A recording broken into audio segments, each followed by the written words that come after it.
प्यारे बच्चों, स्वागत है आपका आज के इस वीडियो में। कल हमने 2016 का यूजीसी नेट का एक प्रश्न पत्र देखा था जिसमें हमने 40 प्रश्नों को हल किया था। ये उसका भाग 2 है। आज हम प्रश्न संख्या 41 से 75 तक के शेष प्रश्नों को हल करेंगे। तो आइए शुरू करते हैं आज का वीडियो। प्रश्न संख्या 41 है आज का। जो हमारी 16वीं लोकसभा चुनाव थे उसके परिणामों के बारे में एक सूची दी गई है, इसको सुमेलित कीजिए। संयुक्त प्रगतिशील गठबंधन जिसको यूपीए कहते हैं, इसको 54 सीटें मिली हैं और मतों का 35% हिस्सा इसको मिला है। केवल यही इसमें सही है। जो आगामी परीक्षाएं होंगी उसमें आपके लिए 17वीं लोकसभा, और यदि आप 2022 के बाद या 24 के बाद एग्जाम देते हैं तो जो नई लोकसभा होगी उससे संबंधित प्रश्न आपसे पूछे जा सकते हैं। तो उसके लिए भी आप तैयार रहिएगा, अपडेट रहिएगा और जो आपके न्यूज़ में चल रहा है उसको आप देखते रहिएगा। प्रश्न संख्या 42 देखते हैं। सूची को सम्मिलित करना है फिर से। जो जेनकिंस हैं, इन्होंने एक पुस्तक लिखी है, उसका नाम है रीजनल रिफ्लेक्शन। जो मायरन वियर है, इनकी पुस्तक है स्टेट पॉलिटिक्स इन इंडिया। जो जेफरलॉट है, सी ऑप्शन, इनकी पुस्तक है इंडिया साइलेंट रेवोल्यूशन। और जो आपके पॉल आर ब्रास हैं, इनकी पुस्तक है language, religion and politics in north India. तो इन पुस्तकों के और जो लेखक हैं, पुस्तकों के नाम और लेखकों के नाम जरूर याद रखिएगा, ये एग्जाम में बहुत पूछी जाती हैं। अगला प्रश्न देखते हैं, प्रश्न संख्या 43। निम्नलिखित में से कौन सा युग्म सही तरीके से सुमेलित नहीं है, अर्थात गलत है? तो कांग्रेस सिस्टम एक पुस्तक है, उसको लिखा है रजनी कोठारी ने। थर्ड इलेक्टोरल सिस्टम, इसके लेखक हैं Yogendra Yadav. Disintegration of Congress organisation, ये है पॉल ब्रॉस की पुस्तक। तो जो डी है ऑप्शन, ये इसका गलत होगा। प्रश्न संख्या 44। निम्नलिखित में से किसने कहा था वर्तमान समाज के संदर्भ में जाति प्रणाली एवं इसके साथ जो कुछ भी है वे असंगत, प्रतिक्रियावादी, प्रतिबंधात्मक और प्रगति में बाधाएं हैं? तो ये कथन है पंडित जवाहरलाल नेहरू का, जो कि भारत के प्रधानमंत्री भी रह चुके हैं। प्रश्न संख्या 45 में हमें गलत को पहचान करनी है कि गलत कौन सा कथन है। तो इसमें ए और सी गलत है। पंचायत न्यायालय का केवल दीवानी क्षेत्राधिकार है, ये गलत है। इसमें इसके सभी प्रकार के क्षेत्राधिकार होते हैं। और जिला न्यायाधीश के न्यायालय में सेशन के से अधिक गंभीर दीवानी वाद होते हैं, ये भी गलत है। प्रश्न संख्या 46 देखते हैं। पुस्तकें मिलानी है फिर से। द आर्ट ऑफ जजमेंट, इसका लेखक है वीकर्स, सर जियोफ्री वीकर्स। अगला प्रश्न वो B, understanding public policy, B का ऑप्शन है थॉमस आर डाई। सी का ऑप्शन है the new science of management decision, इसका लेखक है Herbert Simon. Personality and organisation, इसका लेखक है क्रिस ऑर्गिरिस। प्रश्न संख्या 47। वर्तमान में लोक लेखा समिति में जिसमें 22 सदस्य होते हैं, कितने कितने सदस्य किस सदन से होते हैं? तो 15 लोकसभा से और 7 राज्यसभा से इसमें होते हैं। लोक लेखा समिति को प्राक्कलन समिति की जुड़वा बहन भी कहते हैं, याद रखिएगा।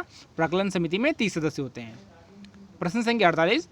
किसी संगठन में प्राप्त किए गए विशिष्ट गतिविधियों का क्षेत्रीय समूहीकरण क्या होता है? तो ये होता है विकेंद्रित। प्रश्न संख्या 49। सूचना के अधिकार अधिनियम 2005 के बारे में कौन सा कथन सही है? तो ये अधिनियम 12 अक्टूबर 2005 में लागू हुआ था और ये केवल भारतीय नागरिकों को प्राप्त है। प्रश्न संख्या 50।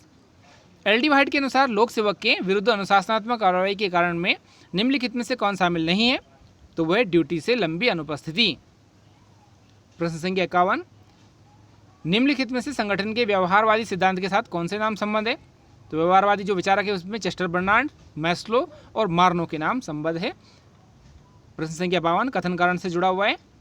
पहला कथन है नीति निर्धारण चयन की एक प्रक्रिया है और इसका उद्देश्य श्रेष्ठ विकल्प का चयन करना है। क्यों? इसका एक कारण है नीति निर्धारण में तर्क संगतता सम्मिलित है।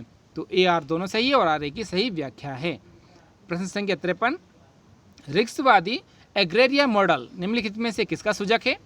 तो ये जो एग्रेरिया मॉडल है ये कुल आधारित संगठन, सामुदायिक मूल्य और दैवीय सत्ता के स्रोत पर आधारित है। सी ऑप्शन इसका सही होगा। प्रश्न संख्या 54 का कथन कारण देख लेते हैं।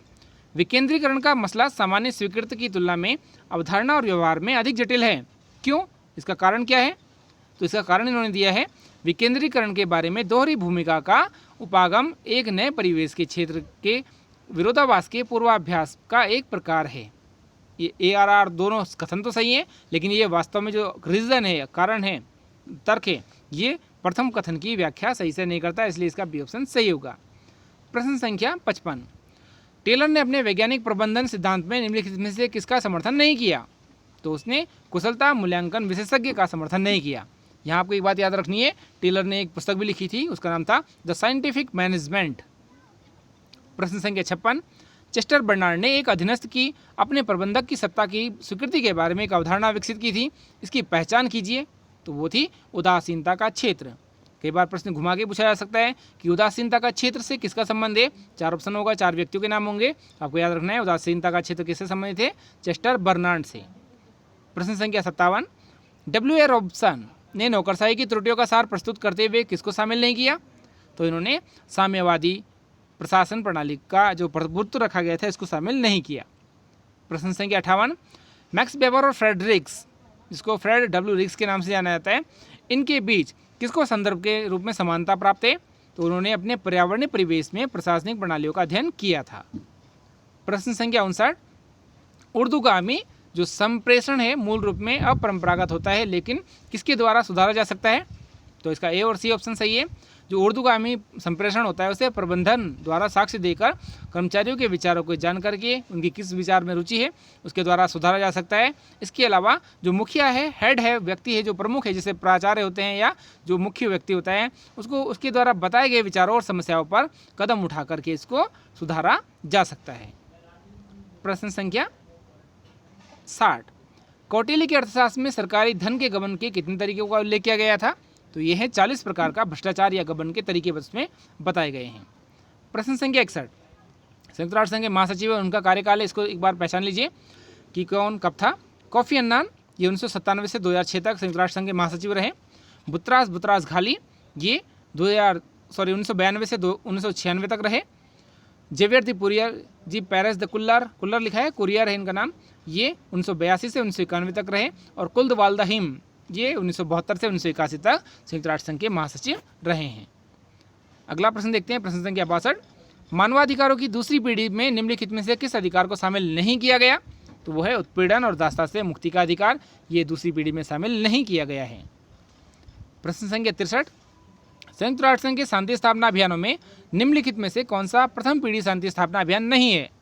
तो वो था कंबोडिया में संयुक्त राष्ट्र संघ की संक्रमणकालीन सत्या, ये तो थी ही नहीं वास्तव में, बाकी सभी युद्ध विराम थे वो सब इन्होंने किए थे। और जो नीली शांति सेना थी या नीला कलर था, नीला हेलमेट था, उसको उन्होंने इसमें शामिल किया था। फिर से कुछ सिद्धांत है और उसके सिद्धांतकार हैं इमैनुअल वालस्टीन, इन्हें प्राश्रितता का सिद्धांत से संबंधित माना जाता है। वॉन न्यूमान, ये खेल सिद्धांत से जुड़े हैं। इतिहास का अंत की बात की है फ्रांसिस फुकुयामा ने। इसके अलावा मार्गेंथो यथार्थवादी सिद्धांत के जनक थे। प्रश्न संख्या 65, कथन कारण है गुटनिरपेक्ष नीति शीत युद्ध के काल में अधिक प्रासंगिक थी। इसका कारण क्या था। गुटनिरपेक्ष नरवंशीय और धार्मिक भेदों के आधार पर विभाजित है। तो देखिए गुटनिरपेक्ष की नीति जो शीत युद्ध के काल में प्रासंगिक थी वो क्यों थी, उसका कारण नहीं बताया, बल्कि एक नई बात डाल दी उसमें गुटनिरपेक्षता से संबंधित, जबकि दूसरी बात भी सही है। तो इसका बी ऑप्शन सही होगा। ए आर दोनों सही है, आर ए की सही व्याख्या नहीं है। फिर से प्रश्न संख्या 66, अमेरिकी विदेश नीति ने लोकतांत्रिक सरकारों को समर्थन किया है, ये बात सही है।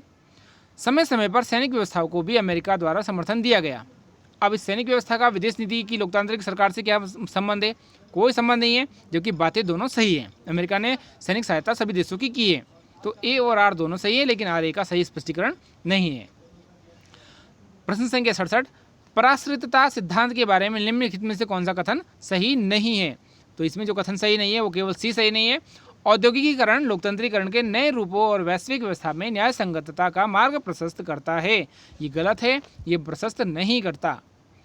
प्रश्न संख्या 68, शांति के लिए एकता प्रस्ताव, इन्होंने एकजुटता प्रस्ताव लिखा है 1950 वाला, को किस अन्य नाम से जाना जाता है। तो यह है एचएसएन प्लान, ये 1950 में संयुक्त राष्ट्र संघ के द्वारा घोषित किया गया था। प्रश्न संख्या 69, शक्ति संतुलन किसका एक महत्वपूर्ण सिद्धांत है। तो यह अंतर्राष्ट्रीय राजनीति का यथार्थवादी सिद्धांत, जो कि मार्गेंथो का एक सिद्धांत है। प्रश्न संख्या 70, एलिस एल क्वार्टजू के अनुसार निम्नलिखित में से कौन सा शक्ति के प्रबंधन का साधन नहीं है। तो वो है शस्त्र नियंत्रण, ए ऑप्शन इसका सही होगा। प्रश्न संख्या 71, कितने एशियाई देश G20 के सदस्य हैं। तो इनकी संख्या 7 है। प्रश्न संख्या 72, यूरोप में अपनी प्रादेशिक संप्रभुता के साथ आधुनिक राज्य प्रणाली किस घटना के परिप्रेक्ष्य में पहली बार अस्तित्व में आई। तो ये थी वेस्टफैलिया की संधि। प्रश्न संख्या 73, संयुक्त राष्ट्र आर्थिक एवं सामाजिक परिषद के बारे में निम्नलिखित में से कौन सा कथन सही है। तो इसमें 54 सदस्य होते हैं, सही है। और वर्ष में आमतौर पर नागरिक सामाजिक के जो सदस्य होते हैं इनके मध्य एक लघु सत्र करके अनेक बैठकें ये करती हैं और विभिन्न प्रकार की चर्चाएं इसमें होती हैं। इसके अलावा जो आपकी ये परिषद है, इस परिषद में मतदान साधारण बहुमत से होता है और प्रत्येक व्यक्ति को केवल एक ही मत का अधिकार प्राप्त होता है। प्रश्न संख्या 74।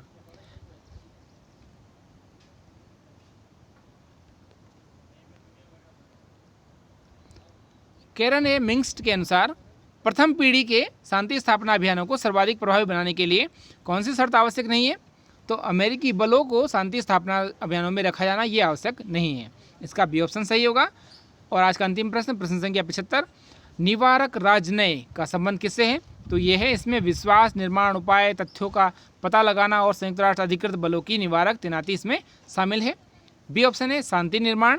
तो जो शांति निर्माण है यह अंततः शांतिपूर्ण साधनों के माध्यम से शत्रु पक्षों को सहमत कराने का एक उपाय है। शांति स्थापना, यह शास्त्रीय शांति स्थापना जैसा है। इसका तात्पर्य सभी पक्षों की सहमति के साथ संयुक्त राष्ट्र संघ के बल की तैनाती से है। और जो अंतिम डी है, उत्तर संघर्ष शांति निर्माण, इसका संबंध है, इसमें हिंसा को आगे भड़काने से रोकने और शांति को मजबूत बनाने के लिए सामाजिक, राजनीतिक और आर्थिक ढांचागत सुविधाओं का विकास शामिल किया जाता है। तो प्यारे बच्चों, आपने देख लिया होगा आज का जो दूसरा भाग है, इस भाग में किस प्रकार के प्रश्न पूछे गए हैं। कुछ प्रश्न इसमें तत्कालीन परिस्थितियों से जुड़े हुए हैं 2016 से। इस समय 2021-22 का सत्र चल रहा है, तो इस समय कुछ प्रश्नों में परिवर्तन हो सकता है। प्रश्नों की गहराई बहुत अधिक है, तो आपको बहुत गहराई से पुस्तकों को पढ़ना होगा। इसके अलावा समाचार पत्रों पर बहुत ध्यान देना होगा। और यदि संभव है तो इस समय एक टीवी में चैनल आता है संसद टीवी, उसको आप रोज़ नियमित रूप से 1 घंटा अवश्य देखिए।